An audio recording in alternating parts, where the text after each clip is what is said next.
exactement la portée de ce message de la résurrection. Et s'il y a quelque chose qui est incroyablement puissant dans l'Évangile, c'est bien la résurrection. Et ce n'est pas seulement une résurrection, comment dirais-je, charnelle, parce que Lazare est ressuscité, par exemple. Mais c'est une résurrection glorieuse, c'est très différent. Et c'est une résurrection qui fait que celle-ci est éternelle. Elle est éternelle. Il y a des morts qui ressuscitent, mais à un moment donné, ils meurent quand même. Alors que le Christ est ressuscité pour toujours. Alors, les évangiles contiennent bien sûr de nombreux témoignages sur la résurrection. On peut voir par exemple Matthieu chapitre 28 qu'on va lire ensemble. Matthieu chapitre 28, du verset 1 à 20.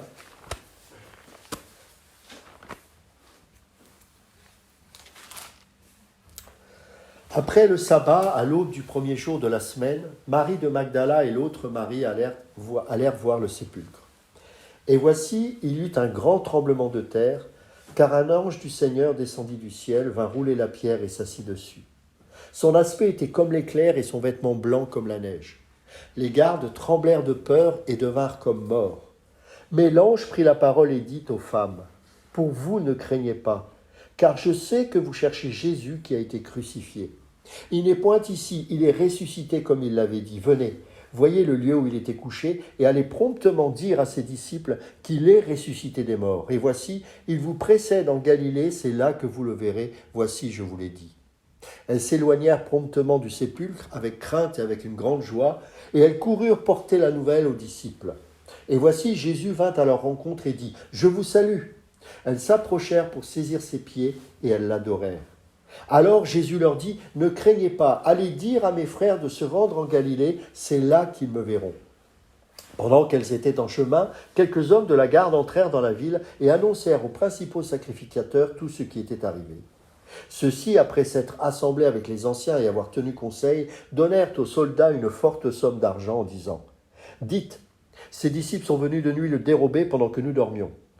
Et si le gouverneur l'apprend, nous l'apaiserons et nous nous tirerons de peine. » Les soldats prirent l'argent et suivirent les instructions qui leur furent données. Et ce bruit s'est répandu parmi les Juifs jusqu'à ce jour. Les 11 disciples allèrent en Galilée sur la montagne que Jésus leur avait désignée. Quand ils le virent, ils l'adorèrent, mais quelques-uns eurent des doutes. Jésus, s'étant approché, leur parla ainsi. « Tout pouvoir m'a été donné dans le ciel et sur la terre. Allez, faites de toutes les nations des disciples et baptisant au nom du Père, du Fils et du Saint-Esprit, et enseignez-leur à observer tout ce que je vous ai prescrit. Et voici, je suis avec vous tous les jours jusqu'à la fin du monde. » Alors il y a d'autres passages, on prend Marc chapitre 16, verset 1 à 8, ou encore Luc chapitre 24, sur le fameux chemin d'Emmaüs, du verset 1 au verset 53, ou encore bien évidemment Jean chapitre 20, du verset 1 au verset 21. En plus de ces récits détaillés des 4 évangiles, le livre des Actes, qui est l'histoire de la proclamation de la résurrection du Christ par les apôtres. N'oubliez pas que le discours des apôtres s'appuie sur la résurrection du Christ. Car sinon, il n'y aurait pas eu de religion chrétienne, mes amis. Sans résurrection, pas de christianisme. Et donc, le discours de Pierre dans le livre des Actes, dans Actes chapitre 2, souvenez-vous, ou chapitre 4 également, c'est tout un message portant sur la résurrection de Christ. Et il dit des paroles fortes, puisqu'il va dire, c'est vous, en parlant des Juifs, c'est vous qui l'avez crucifié, mais vous n'avez pas pu le tenir sur une croix. Vous savez, on l'a cloué, on s'est dit, reste là, au cas où tu t'échappes. Mais les clous n'ont pas pu le retenir, il est ressuscité. Ceux-ci ne cessent de prier le Christ, les apôtres, j'entends, et de s'appuyer sur celui qui, vivant, règne dans les cieux. Les épîtres parlent du principe que Jésus est un sauveur vivant et régnant et qui a été exalté, qui est le chef de l'Église, en qui il faut croire, qui doit être adoré et qui un jour reviendra en puissance et en gloire pour régner sur la terre. Le livre de l'Apocalypse montre à maintes reprises le Christ ressuscité, régnant dans les cieux et prédit son retour pour vaincre ses ennemis et établir son règne glorieux. Donc tout le Nouveau Testament, en fait, nous témoignent de la résurrection du Christ. S'il y a une caractéristique, il y en a plein d'autres, mais celle-ci, elle est quand même importante, du Nouveau Testament, de la Nouvelle Alliance, c'est la résurrection du Christ. Alors, quelle est cette nature de cette résurrection ? Quand le Christ est ressuscité, il n'est pas simplement revenu d'entre les morts. Comme d'autres, par exemple Lazare, rappelez-vous dans Jean chapitre 11, on a bien vu qu'il était effectivement, Jésus a prié et il a même ordonné, Lazare sort, et Lazare est sorti du tombeau alors que ça faisait plus de 3 jours et qu'il était déjà dans un état de décomposition. Donc, on en avait fait cette expérience, mais ce n'est pas ça. Parce que si c'était une résurrection identique à celle de Lazare, Jésus aurait été sujet à la faiblesse et au vieillissement et aurait fini par mourir comme n'importe quel autre humain et comme Lazare lui-même, qui plus tard est mort, bien évidemment. Au lieu de cela, quand il est ressuscité des morts, Jésus était ce qu'on appelle les prémices, les premiers fruits d'un nouveau genre de vie humaine. Une vie dans laquelle son corps rendu parfait n'était plus sujet à la faiblesse, au vieillissement ou à la mort, mais était capable de vivre éternellement. Et mes amis, j'ai une bonne nouvelle pour vous, c'est que de la même manière Christ est ressuscité, vous ressusciterez également. Avec toujours un corps, car nous aurons un corps, on n'est pas des fantômes, mais nous aurons un corps qui ne sera plus sujet à la mort ni au vieillissement. Et ça, c'est extraordinaire. Et je voudrais, pour qu'on s'encourage, lire à cet effet 1 Corinthiens chapitre 15, qui est pour moi un très très beau passage, plein d'espérance pour nous, et qui nous parle justement de cette résurrection. 1 Corinthiens chapitre 15, à partir du verset 20. Mais maintenant, Christ est ressuscité des morts. Il est les prémices de ceux qui sont morts. Car puisque la mort est venue par un homme, c'est aussi par un homme qu'est venue la résurrection des morts. Et comme tous meurent en Adam, de même aussi, tous revivront en Christ, mais chacun en son rang. Christ comme prémisse, puis ceux qui appartiennent à Christ lors de son avènement. Ensuite viendra la fin, quand il remettra le royaume à celui qui est Dieu et Père, après avoir réduit à l'impuissance toute domination, toute autorité et toute puissance. Car il faut qu'il règne jusqu'à ce qu'il ait mis tous ses ennemis sous ses pieds. Le dernier ennemi qui sera réduit à l'impuissance, c'est la mort. Dieu, en effet, a tout mis sous ses pieds. Mais lorsqu'il dit que tout lui a été soumis, il est évident que celui qui lui a soumis toute chose est excepté. Et lorsque toutes choses lui auront été soumises, alors le Fils lui-même sera soumis à celui qui lui a soumis toutes choses, afin que Dieu soit tout en tous. Ce passage, il est vraiment magnifique. Alors, il est vrai que 2 des disciples de Jésus ne l'ont pas reconnu quand ils ont marché avec lui sur la route d'Emmaüs. Rappelez-vous, dans Luc chapitre 24, il discutait avec les 2 disciples, mais les disciples pensaient que c'était une personne normale. Mais Luc précise qu'il en était ainsi parce que leurs yeux étaient empêchés de le reconnaître. C'est ce qui est dit dans Luc chapitre 24, verset 16. Et plus tard, leurs yeux s'ouvrirent et ils le reconnurent. Au verset 31, c'est ce qui est écrit. Marie de Magdala n'a pas réussi à reconnaître Jésus dans un premier temps, dans Jean chapitre 20, versets 14 à 16. Mais il faisait peut-être encore assez sombre et ses yeux n'étaient pas fixés sur lui au début.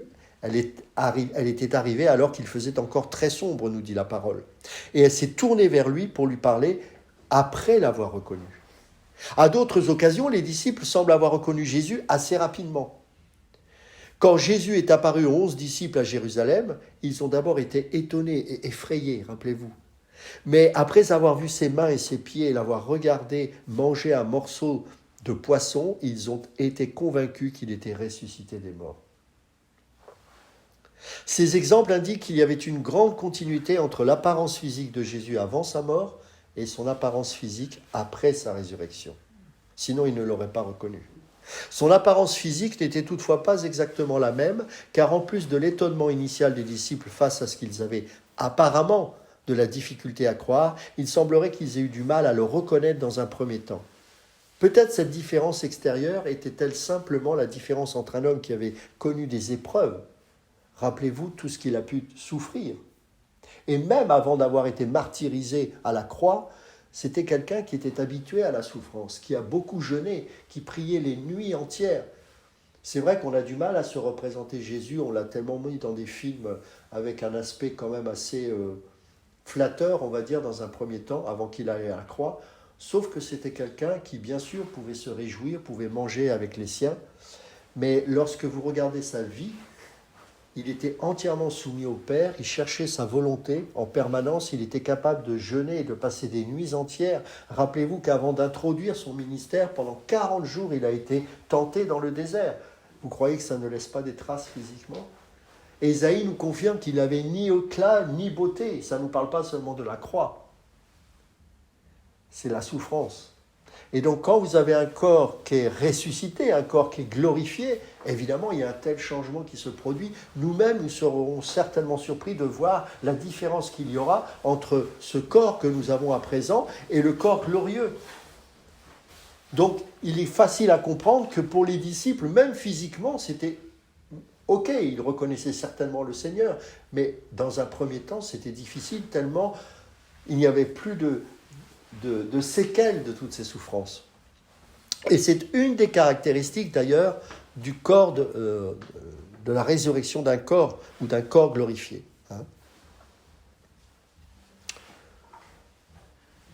Alors même si le corps de résurrection de Jésus était toujours un corps physique, il a été transformé de manière à ne plus être soumis à la souffrance, à la faiblesse, à la maladie ou à la mort. Il s'était revêtu, nous dit la parole dans 1 Corinthiens chapitre 15, verset 53, il s'était revêtu d'immortalité.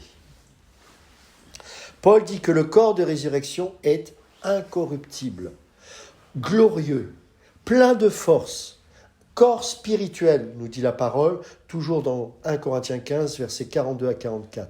Jésus avait bel et bien un corps physique, susceptible d'être touché après la résurrection. Puisque les disciples, rappelez-vous, ils lui embrassèrent les pieds. Donc, ce n'étaient pas des pieds, virtuels. On voit ça dans Matthieu chapitre 28, verset 9 notamment.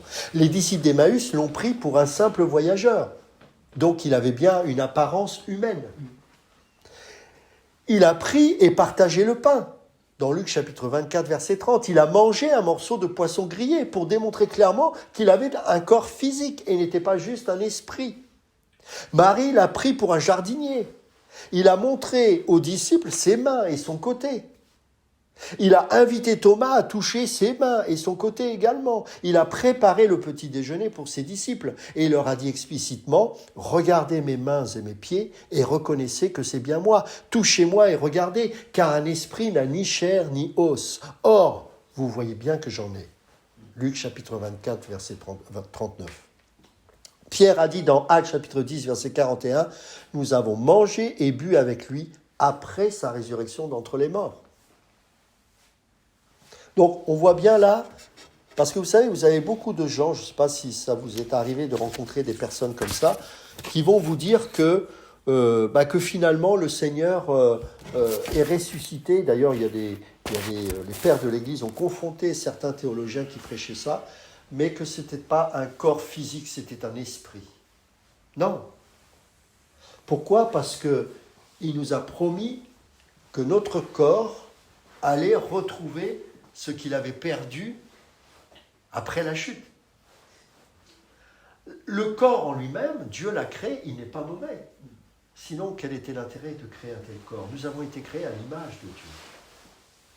Mais c'est la chute, c'est le péché qui nous a fait, qui nous a dégénérés, qui a engendré ce processus de maladie et de mort en nous. Nous vieillissons à cause de la chute. Nous mourrons, c'est la conséquence de la chute, même si pour nous, enfants de Dieu, ce n'est plus une malédiction, mais c'est quand même les conséquences de la chute. La maladie, la vieillesse, les rides, tout cela. Donc, il n'est pas question pour le Seigneur de nous transformer en fantômes à la résurrection. Et lui, par là où il est passé, nous passerons. Parce qu'il est ressuscité, eh bien maintenant, nous pouvons être certains que nous allons ressusciter de la même manière que Christ l'a été. Et ça, c'est merveilleux. C'est-à-dire que notre corps, votre corps, sera glorifié, ressuscité. Mais vous aurez un corps physique. On pourra vous toucher, on pourra se voir, on pourra se parler et on pourra se reconnaître. Alors, me demandez pas quel est l'âge parfait que nous allons avoir. J'en sais strictement rien et ce n'est pas le sujet. Toujours est-il que nous serons capables de nous identifier en tant que corps.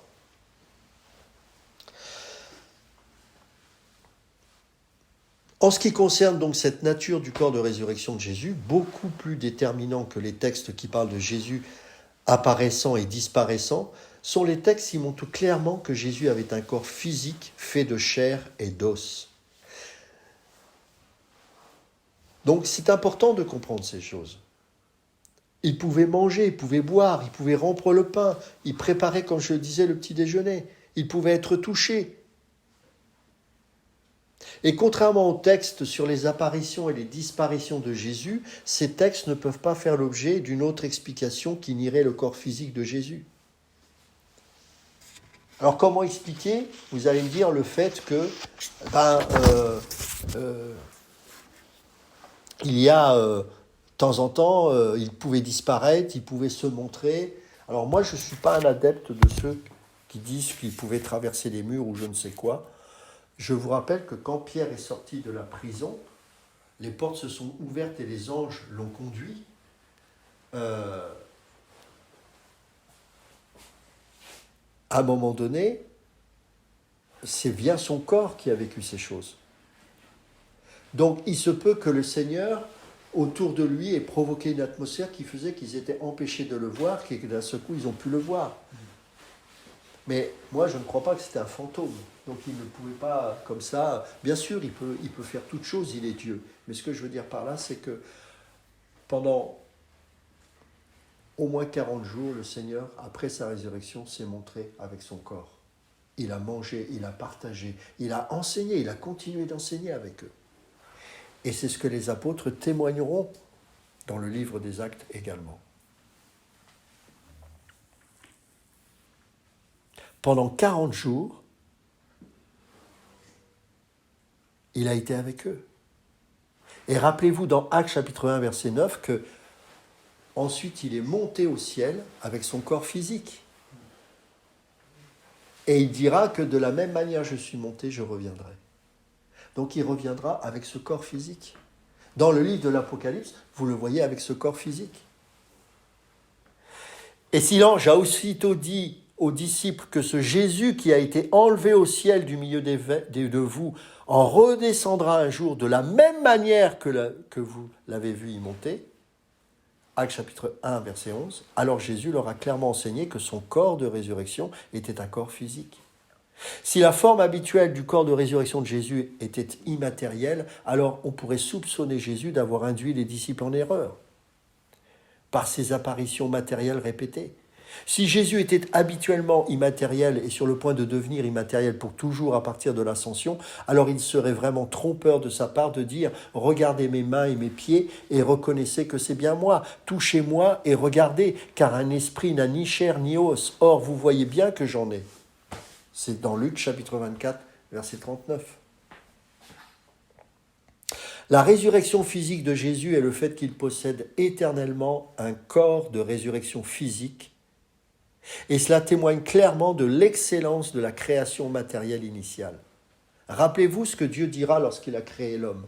Dans Genèse chapitre 1, verset 31. Dieu considéra tout ce qu'il avait créé et trouva cela, quoi ? Très bon. Après notre résurrection, nous vivrons pour toujours dans un nouveau ciel et une nouvelle terre, où la justice habitera. De Pierre chapitre 3, verset 13. Nous vivrons sur une terre renouvelée qui sera délivrée de la puissance de corruption qui l'a servie. Romains chapitre 8, verset 21. Et deviendra comme un jardin d'Éden. Il y aura une nouvelle Jérusalem où l'on apportera tout ce qui fait la gloire et l'honneur des nations. Apocalypse chapitre 21 et 26.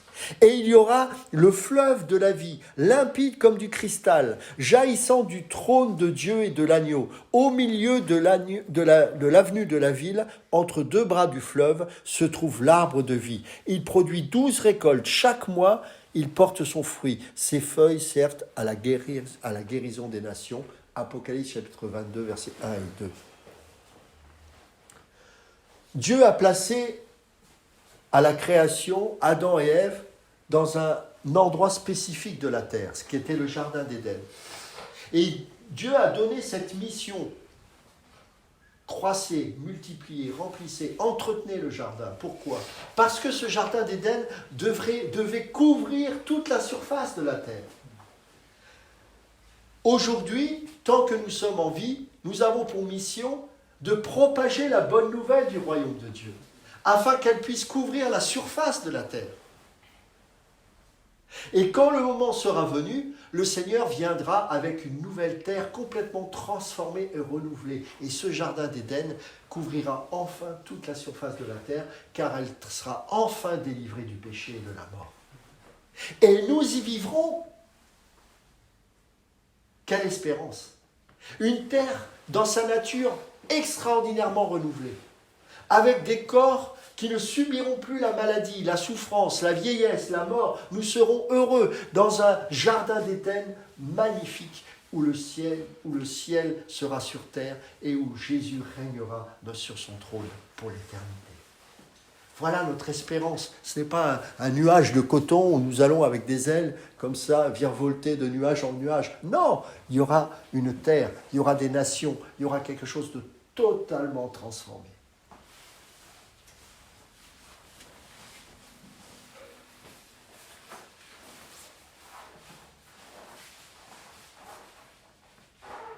Nous devons vivre, semble-t-il, dans cet univers très matériel en tant qu'être humain avec des corps physiques adaptés à cette création renouvelée. Plus particulièrement, le corps de résurrection matérielle de Jésus témoigne de l'excellence de la création originelle de l'homme par Dieu. Non comme un simple esprit à la manière des anges, mais comme une créature possédant son corps physique. Et ça, c'était très bon. Donc la mission de Jésus, notamment au travers de cette résurrection, c'est de restaurer ce corps qui, au départ, avant la chute, avait été très bon.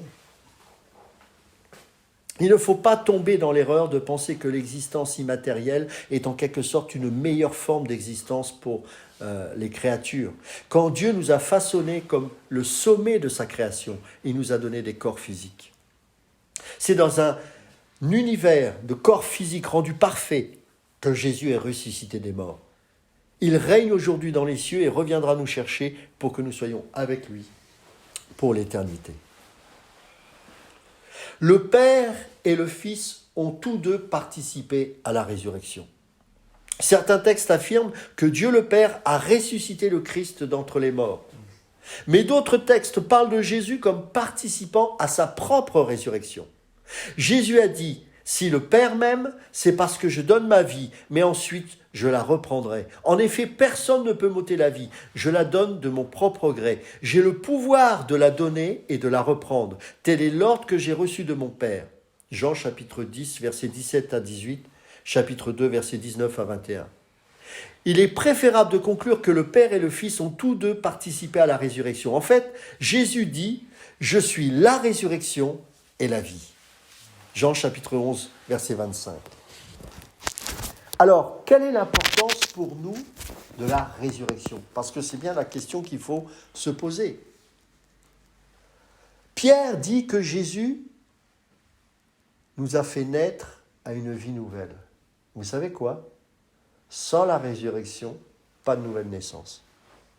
C'est-à-dire que par la résurrection, et grâce à la résurrection, nous pouvons désormais naître de nouveau. C'est-à-dire avoir une forme de résurrection aussi spirituelle. Jésus, comme dit Pierre dans 1 Pierre chapitre 1 verset 3, nous a fait naître à une vie nouvelle grâce à la résurrection de Jésus-Christ d'entre les morts pour nous donner une espérance vivante. Ici, il établit explicitement un lien entre la résurrection de Jésus et notre régénération ou notre nouvelle naissance. Quand Jésus est ressuscité des morts, il a reçu une nouvelle qualité de vie, une vie de résurrection dans un corps et un esprit humain parfaitement adaptés à la communion et à l'obéissance à Dieu pour toujours. Par sa résurrection, Jésus nous a acquis une nouvelle vie semblable à la sienne. Nous ne recevons pas tout ce qui appartient à cette nouvelle vie de résurrection lorsque nous devenons chrétiens, bien évidemment, car notre corps n'est pas encore changé.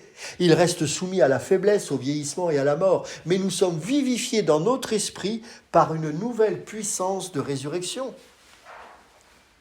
C'est donc par sa résurrection que le Christ nous a acquis la vie nouvelle que nous recevons à la nouvelle naissance. C'est pourquoi Paul dit que Dieu nous a fait revivre les uns et les autres avec le Christ. C'est par la grâce que vous êtes sauvés, par notre union avec Jésus-Christ. Dieu nous a ressuscités ensemble. Éphésiens chapitre 2, versets 5 à 6 ou Colossiens chapitre 3, verset 1. Quand Dieu a ressuscité le Christ d'entre les morts, il nous a considérés comme étant en quelque sorte ressuscités avec le Christ et donc bénéficiaires des mérites de la résurrection du Christ. Paul a dit que son but dans la vie est de connaître le Christ, c'est-à-dire expérimenter la puissance de sa résurrection. Il le dira dans Philippiens chapitre 3 verset 10. Paul savait que même dans cette vie, la résurrection du Christ communiquait une puissance nouvelle pour le ministère chrétien et l'obéissance à Dieu. Paul a établi un lien entre la résurrection du Christ et la puissance spirituelle qui agit en nous quand il dit aux Éphésiens qu'il prie afin qu'ils comprennent quoi ? Quelle est l'extraordinaire grandeur de la puissance qu'il met en œuvre en notre faveur, à nous qui plaçons notre confiance en lui. Cette puissance, en effet, il l'a déployée dans toute sa force en la faisant agir dans le Christ lorsqu'il l'a ressuscité d'entre les morts et l'a fait siéger à sa droite dans le monde céleste. Éphésiens chapitre 1, versets 19 à 20. Paul dit ici que la puissance par laquelle Dieu a ressuscité le Christ d'entre les morts est la même que celle qui agit en nous. Il nous considère aussi comme ressuscités en Christ quand il dit « Nous avons donc été ensevelis avec lui par le baptême en relation avec sa mort, afin que comme le Christ a été ressuscité d'entre les morts par la puissance glorieuse du Père, nous aussi, nous menions une vie nouvelle. Ainsi vous aussi, considérez-vous comme morts pour le péché et comme vivants pour Dieu, dans l'union avec Jésus-Christ. » Romains chapitre 6, versets 4 et 11. Cette nouvelle puissance de résurrection nous permet de remporter de plus en plus de victoires sur le péché qui subsiste dans notre vie. Le péché ne sera plus votre maître. Romains chapitre 6, verset 14. Même si nous ne serons jamais parfaits dans cette vie, cette puissance de résurrection nous rend également aptes à œuvrer pour le royaume. C'est après sa résurrection que Jésus a fait cette promesse à ses disciples. Le Saint-Esprit descendra sur vous, vous recevrez sa puissance et vous serez mes témoins à Jérusalem, dans toute la Judée et la Samarie et jusqu'au bout du monde. Actes chapitre 1, verset 8. Cette puissance nouvelle pour proclamer l'Évangile, opérer des miracles et vaincre l'opposition de l'ennemi a été donnée aux disciples après la résurrection du Christ et faisait partie de la nouvelle puissance de résurrection qui caractérisait leur vie chrétienne. Mes amis, l'Église est née sur la puissance de la résurrection. Le Saint-Esprit a pu venir à partir du moment où la résurrection de Christ a été effectuée. Ça veut dire qu'un chrétien qui vit et qui est né de nouveau vit dans la puissance de Dieu. C'est une puissance spirituelle. Vous ne pouvez pas faire les choses de manière naturelle. L'Église n'est pas naturelle. Ta vie n'est pas naturelle. Tu ne peux pas faire des œuvres de manière naturelle, charnelle ou humaine. C'est parce qu'il y a la puissance de la résurrection qui agit en toi que tu pourras désormais le suivre et accomplir sa volonté. Jésus dira, sans moi, vous ne pouvez rien faire. Mes amis, je suis fatigué de voir une église qui ne s'appuie pas sur la résurrection du Christ. L'église, lorsqu'elle prêche un message ressuscité.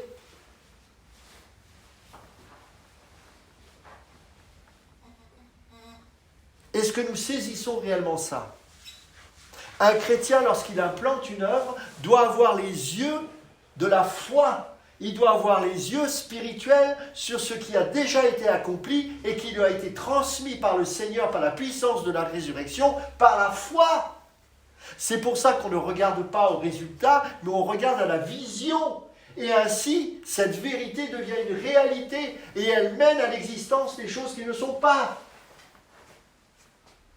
Moi, je m'entoure toujours de collaborateurs qui ont cette vision-là.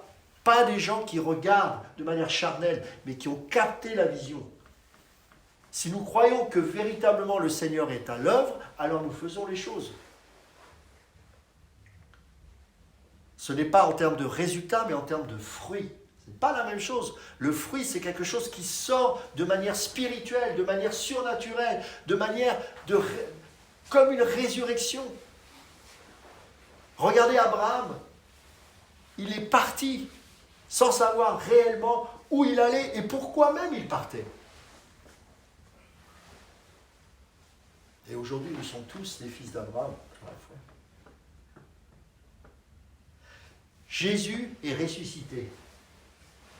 Et il nous a fait expérimenter la nouvelle naissance. C'est au travers de cette nouvelle naissance que nous allons pouvoir vaincre le péché, que nous allons pouvoir marcher de victoire en victoire. Et qu'un jour, nous croyons que des gens, par exemple ici, vont venir comprendre ce message. Le Seigneur ne veut pas une foule, il veut des disciples, des gens qui captent la prédication issue de la résurrection. Qu'est-ce qui fait que 3 personnes se sont levées à je ne sais quelle heure ce matin pour venir ici? Qu'est-ce qui vous a attiré ici? J'ose espérer que ce ne soit pas moi. Parce que si c'est moi, vous n'allez pas tenir longtemps. Mais il y a une vision, il y a quelque chose. Il y a quelque chose. C'est ça. Capter le message. Est-ce qu'on a capté le message?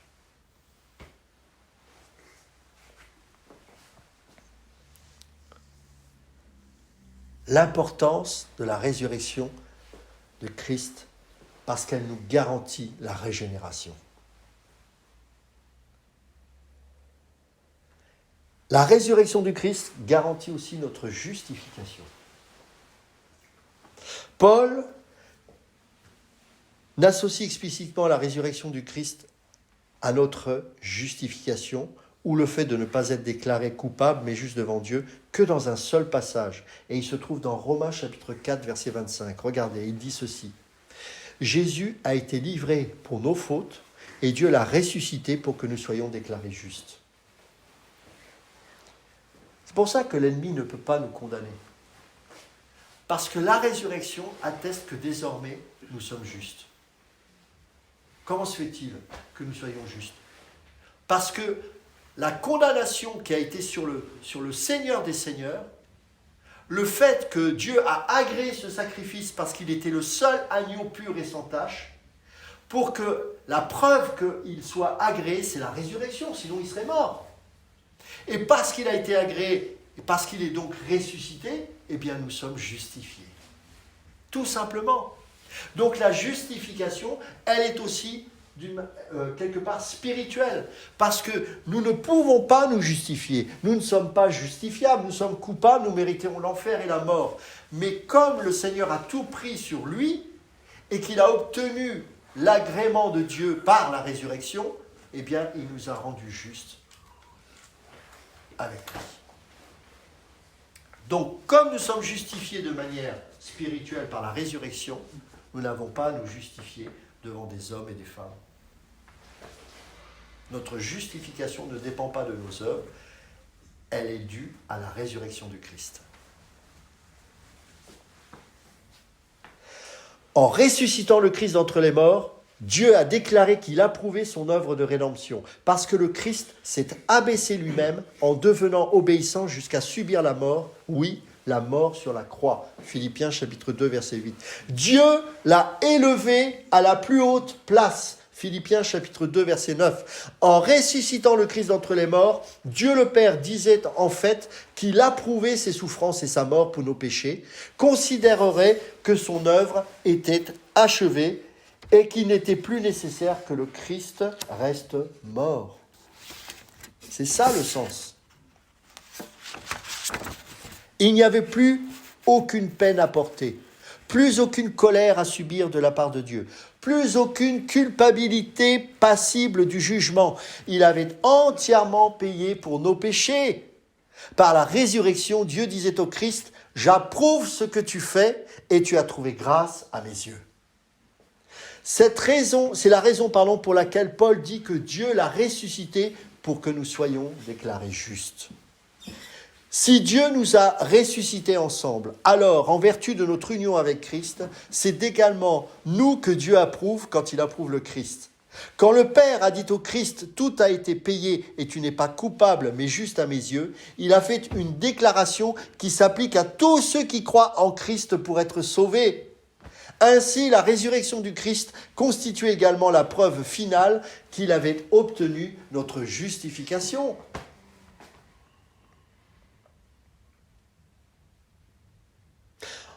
Ensuite, la résurrection du Christ est la garantie que nous recevrons ainsi aussi un corps parfait de résurrection. Le Nouveau Testament établit à plusieurs reprises un lien entre la résurrection de Jésus et notre résurrection corporelle finale.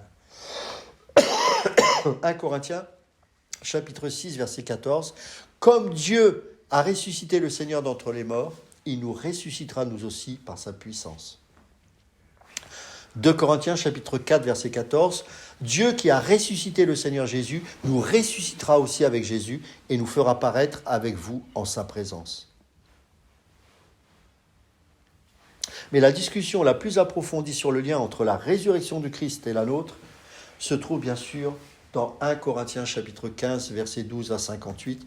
On va le lire parce que pour moi c'est un des plus beaux passages qui nous parle de cette résurrection.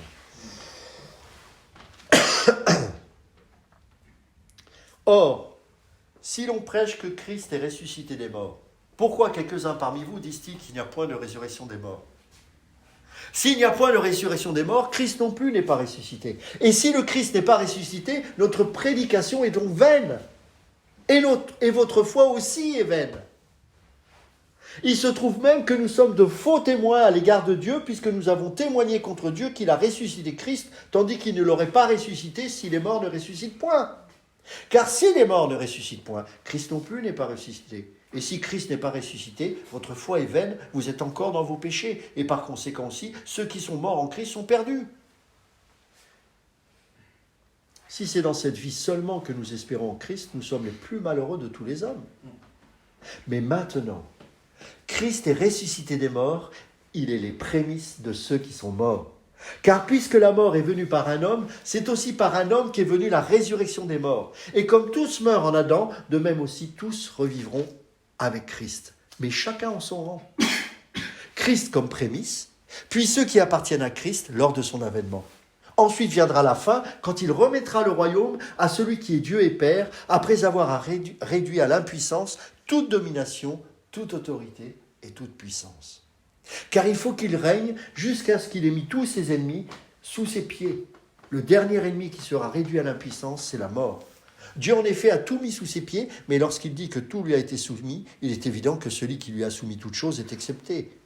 Et lorsque toutes choses lui auront été soumises, alors le Fils lui-même aura soumis à celui qui lui a soumis toutes choses, afin que Dieu soit tout en tous. Verset 35, « Mais quelqu'un dira, comment les morts ressuscitent-ils et avec quel corps viennent-ils » Insensé. Ce que tu sèmes ne reprend point vie s'il ne meurt. Et ce que tu sèmes, ce n'est pas le corps qui naîtra, c'est un simple grain de blé peut-être, ou d'une autre semence. Puis Dieu lui donne un corps comme il lui plaît. Et à chaque semence, il donne un corps qui lui est propre. Toute chair n'est pas la même chair. Mais autre est la chair des hommes, autre celle des quadrupèdes, autre celle des oiseaux, autre celle des poissons. Il y a aussi des corps célestes, et il y a des corps terrestres. Mais autre est l'éclat des corps célestes, autre celui des corps terrestres. Autre est l'éclat du soleil, autre l'éclat de la lune, et autre l'éclat des étoiles. Mais même une étoile diffère en éclat d'une autre étoile. Ainsi en est-il de la résurrection des morts. Le corps est semé corruptible, il ressuscite incorruptible. Il est semé méprisable, il ressuscite glorieux. Il est semé infirme, il ressuscite plein de force. Il est semé corps naturel, il ressuscite corps spirituel. S'il y a un corps naturel, il y a aussi un corps spirituel. C'est pourquoi il est écrit, le premier Adam devint une âme vivante, le dernier Adam est devenu un esprit vivifiant. Mais ce qui est spirituel n'est pas le premier, c'est ce qui est naturel. Ce qui est spirituel vient ensuite. Le premier homme tiré de la terre est terrestre, le second homme est du ciel. Tel est le terrestre, tels sont aussi les terrestres. Et tel est le céleste, tels sont aussi les célestes. Et de même que nous avons porté l'image du terrestre, nous porterons aussi l'image du céleste. C'est ce que je dis, frères, c'est que la chair et le sang ne peuvent hériter le royaume de Dieu et que la corruption n'hérite pas l'incorruptibilité. Voici, je vous dis un mystère, nous ne mourrons pas tous, mais tous nous serons changés. En un instant, en un clin d'œil, à la dernière trompette, la trompette sonnera et les morts ressusciteront incorruptibles et nous serons changés. Car il faut que ce corps corruptible revête l'incorruptibilité et que ce corps mortel revête l'immortalité. Ce passage est d'une puissance incroyable. C'est parce que Dieu a ressuscité le Christ, mes amis, d'entre les morts, qui nous ressuscitera nous aussi. C'est pour ça que nous pouvons persévérer dans l'œuvre du Seigneur. C'est parce que tout ce que nous faisons pour l'avancement de son royaume a une portée éternelle. C'est parce que Dieu nous ressuscitera le jour où le Christ reviendra et que nous vivrons avec lui pour toujours, que nous devons travailler sans relâche pour le Seigneur, mes amis. Alors oui, nous aurons un corps parfait de résurrection. Paul dit, dans ce passage que nous avons lu, qu'il est bien revenu à la vie et comme les premiers fruits de la moisson, il annonce la résurrection des morts. En appelant le Christ les premiers fruits, Paul utilise une métaphore empruntée à l'agriculture pour indiquer que nous serons semblables au Christ. Tout comme les premiers fruits montrent à quoi ressemblera le reste de la récolte, le Christ en tant que premier fruit montre à quoi ressembleront nos corps de résurrection quand au moment de la moisson finale de Dieu, il nous ressuscitera d'entre les morts et nous amènera dans sa présence. Après sa résurrection, Jésus avait toujours la marque des clous dans ses mains et de ses pieds et la marque de la lance de son côté, dans Jean chapitre 20, verset 27.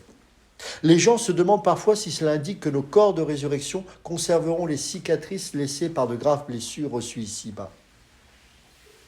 J'ai peut-être quelque chose que vous n'avez pas réalisé. Mais la réponse est que nous ne conserverons probablement aucune cicatrice, mais nos corps seront rendus parfaits, incorruptibles et glorieux.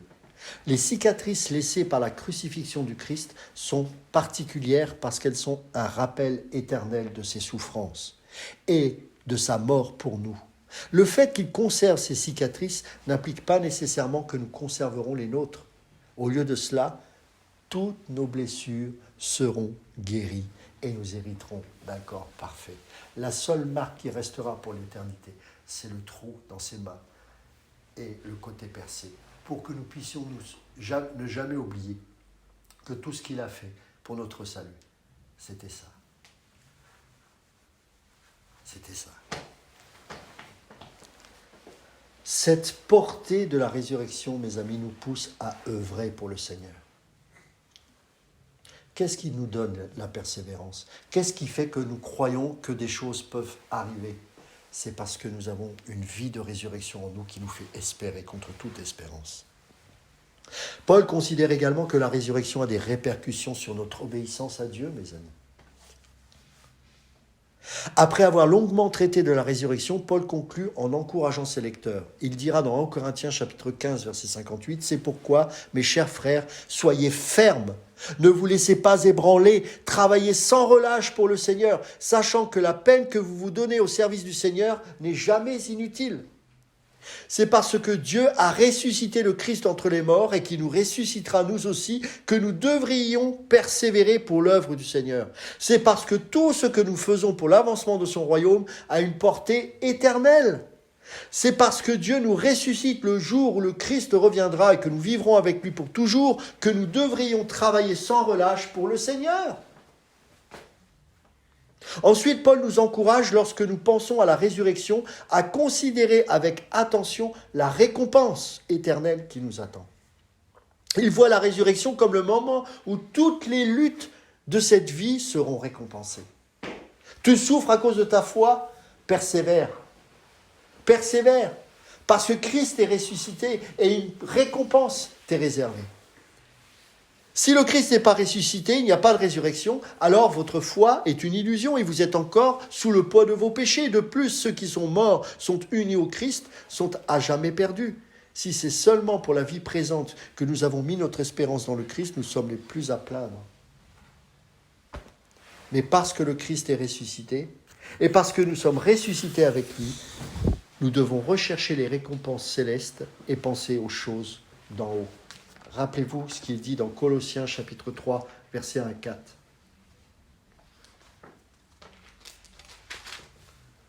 Si donc vous êtes ressuscités avec Christ, cherchez les choses d'en haut.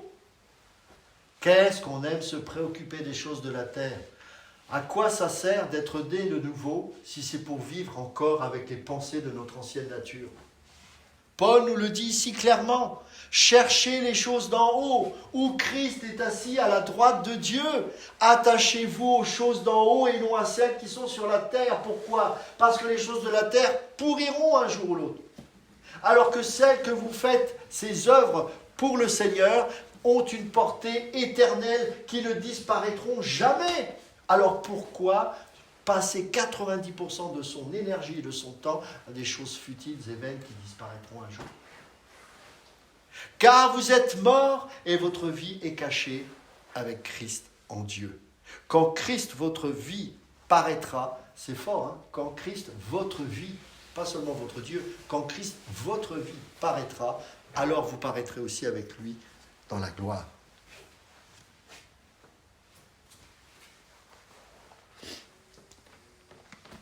Une autre application aussi de la résurrection, c'est l'obligation de ne plus céder au péché dans notre vie.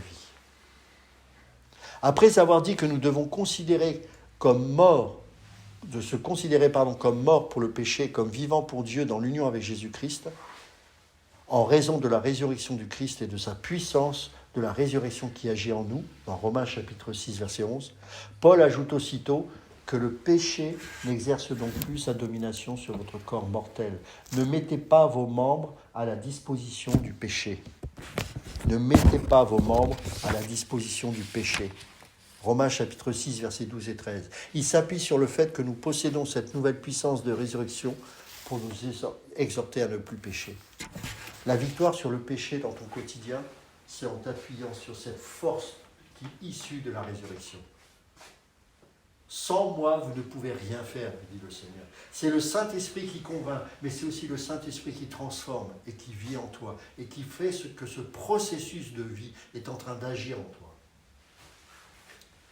C'est quelque chose qui nous vient et qui est issu de la résurrection. Tu dois te considérer comme mort au péché. Considère ta vie tous les jours. C'est pas une doctrine où tu mets ça et puis c'est fini. Non, tous les jours tu te lèves le matin, considère-toi comme mort au péché et comme vivant pour Christ. Sinon, il n'y aura pas de victoire. Je te le dis franchement, il n'y aura pas de victoire. Si c'est juste une méthodologie, ça ne suffira pas.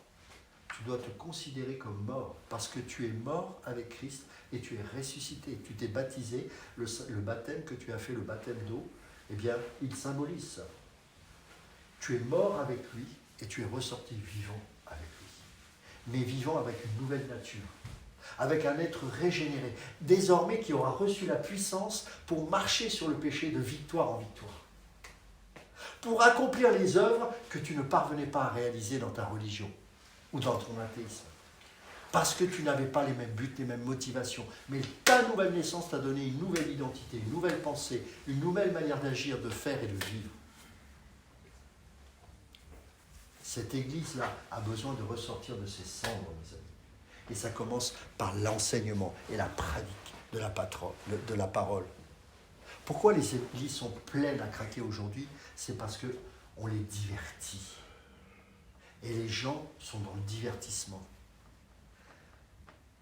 J'étais missionnaire dans des pays persécutés, où les chrétiens étaient persécutés. Je peux vous dire que les églises pleines, c'est là où on prêche. C'est pas là où on divertit. Aujourd'hui, on se lasse très vite à cause des réseaux sociaux. Nous avons de plus en plus d'autistes à cause des iPads, de toutes ces choses-là. Nous avons des enfants chrétiens autistes. Nous avons des chrétiens bipolaires. Je n'avais pas vu ça, moi, quand j'étais né nouveau dans l'église. Ça n'existait quasiment pas. Aujourd'hui, dans une église, vous avez peut-être 10, 15, 20% d'autistes. Pourquoi? La mondanité est rentrée. On a laissé nos enfants exposés avec les réseaux sociaux. Et ça a été prouvé scientifiquement qu'à cause de ça, l'autisme explose. Mais moi, quand je lis la Bible, il fut un temps où lorsque l'Égypte recevait les plaies, à Gozen, là où il y avait le peuple juif, ils étaient protégés Et quand je vois qu'aujourd'hui l'Église n'est pas plus protégée que les gens du monde, je me pose des questions. Sont-ils réellement ressuscités avec Christ? Parce que si je lis correctement ma Bible, et si nous marchons correctement dans les voies du Seigneur, et si nous recevons correctement tous les jours des bons enseignements, nous devrions être comme ces Juifs qui étaient protégés alors que les plaies étaient en train de s'abattre. Or, aujourd'hui, qu'est-ce que je vois? C'est que l'Église, elle reçoit les mêmes condamnations que le monde. Alors qu'il n'y a plus aucune condamnation pour ceux qui sont en Jésus-Christ. Pourquoi? Parce que le monde est entré dans l'Église. Parce que le monde est entré dans l'Église. Parce qu'on aime se divertir, on aime les concerts, mais quand vous posez à des chantres de louanges, qu'est-ce que le salut? Ils sont incapables de vous répondre bibliquement ce que c'est. Ils ne sont pas nés de nouveau, la plupart. Et c'est pour ça que nous tiendrons qu'au travers de la résurrection du Christ. Parce que nous sommes, il faut le reconnaître, pour les vrais chrétiens, c'est très difficile. Nous marchons à contre-courant. Comment on peut marcher physiquement à contre-courant? Vous avez déjà essayé de faire ça? Moi, je l'ai fait dans un fleuve. Marcher à contre-courant. La puissance d'un courant d'un fleuve, vous ne tenez pas. Hein. Vous ne tenez pas. Mais c'est pour ça qu'on a besoin du Saint-Esprit. Rappelez-vous la parole dans le livre de l'Apocalypse, s'il était possible, même les élus seraient séduits. S'il était possible, sous-entendu que ce n'est pas possible. Mais c'est tellement puissant que même les élus pourraient être séduits. Donc si on n'a pas cette vie de résurrection en nous, nous ne tiendrons pas.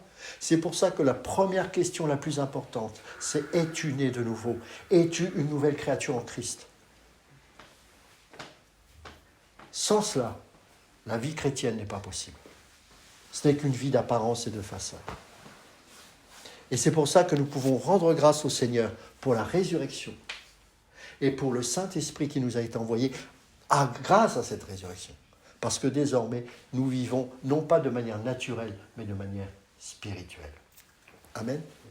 Seigneur, je te rends grâce pour ta parole et je te prie, mon Dieu, pour que nous puissions vivre dans la résurrection que tu nous as donnée.